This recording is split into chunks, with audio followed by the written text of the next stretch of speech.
about your, I don't want to call it an addiction because I don't necessarily think that you called it an addiction. Do you think that you had an addiction?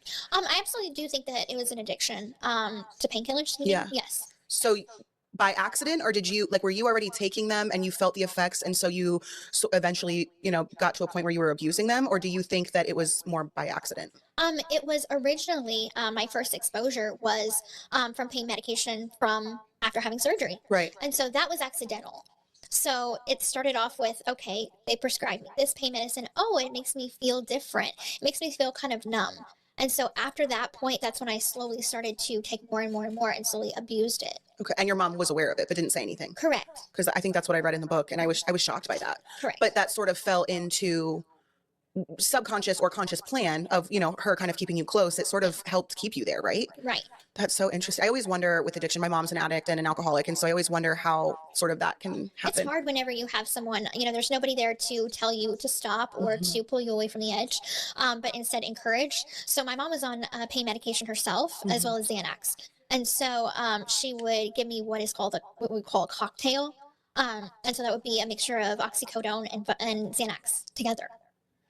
So. And what would that do? Would it put you to sleep, or what? Yes, I mean, downers for sure. I've never tried uppers, but I have had downers, and it put me in a state of numbness. And I liked being there.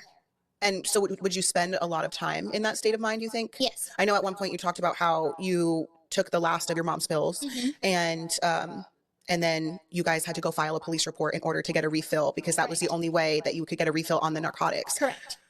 When you think about that now, how do you feel?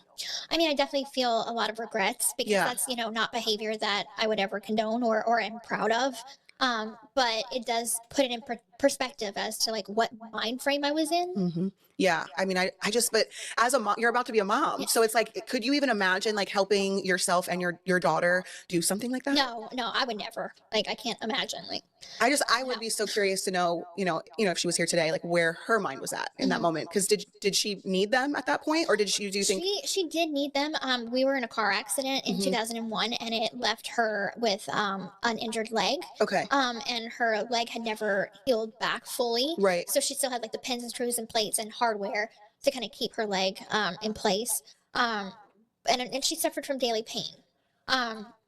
I won't say that she abused them. That was my next question. Okay. She didn't abuse them. I think she took them as prescribed. Okay. I think, and I don't know this for sure, I'm not an expert, but I would guess that it probably has a different effect on you as a child. You were young and you didn't necessarily need them. So it's going to have a different effect than someone who's actually using them as needed. Correct. And dosage makes a big difference. Right. So I was around 90 pounds. Oh, wow. Pounds. And so she was probably double your height and weight, Right. or, whatever. So the that's dosage does make a difference.